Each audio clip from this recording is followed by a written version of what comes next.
History and economics often appear to be the result of grand sweeping forces, giant complex algorithms pulsing away in the dark, silently moving capital and power around the planet.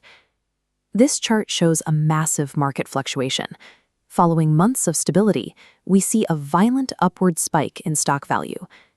Tracing that data back to the exact second the market shifted reveals a single physical location, a living room in Bel-Air. Inside that house, a rapper from Harlem sat alone, waiting for a musician who wasn't there. While he waited, the owner of the house sent a single tweet. This specific isolated action moved the entire stock market. This is the premise of Rooms Where History Broke, a series by Madelena Kishner and Riccardo de Capua. They argue that history is a fragile chain of human encounters, occurring entirely within the confines of specific isolated rooms. To understand how our reality actually takes shape, we have to stop looking at those top-line global trends. We need to forensically examine the bizarre, solitary spaces where these specific human collisions occur. Think of this as the confinement principle.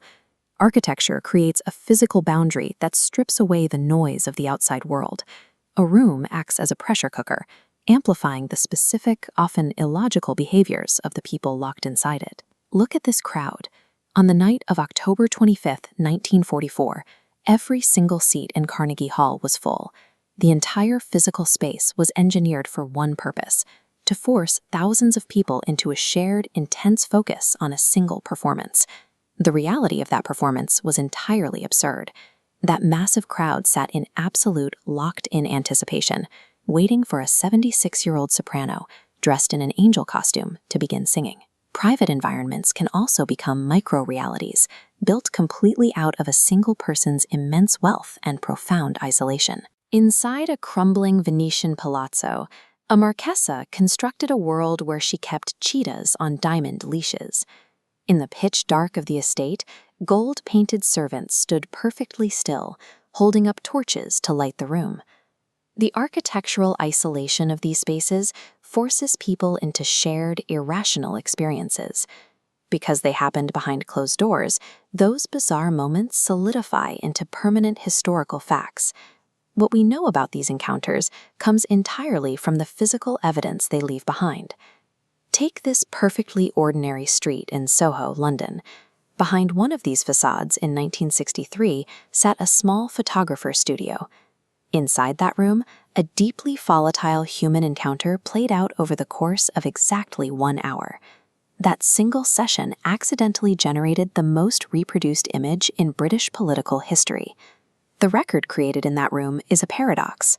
A camera shutter captured a fraction of a second, and the woman in the photograph spent the next 54 years insisting to the public that she was entirely separate from the image that came to define her. That was an accidental record, but other rooms contain meticulously engineered evidence. Over a long Bastille Day weekend, a man broke into a sealed bank vault in Nice. The man was a paratrooper. He occupied that subterranean box for 4 straight days, consuming a large amount of charcuterie while obsessively drafting the exact wording for the caption he would leave behind to explain his crime.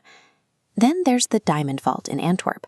On a quiet Monday morning, the heavy steel door was found hanging wide open.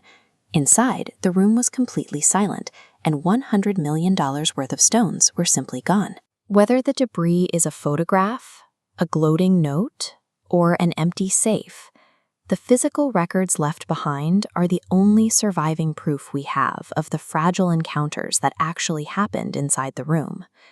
Even massive geopolitical wealth transfers ultimately boil down to flawed human arguments. In 1996, the chaotic mechanics of post-Soviet Russia set the stage for a sprawling $6 billion financial dispute. That sweeping international conflict eventually shrank down to its physical reality.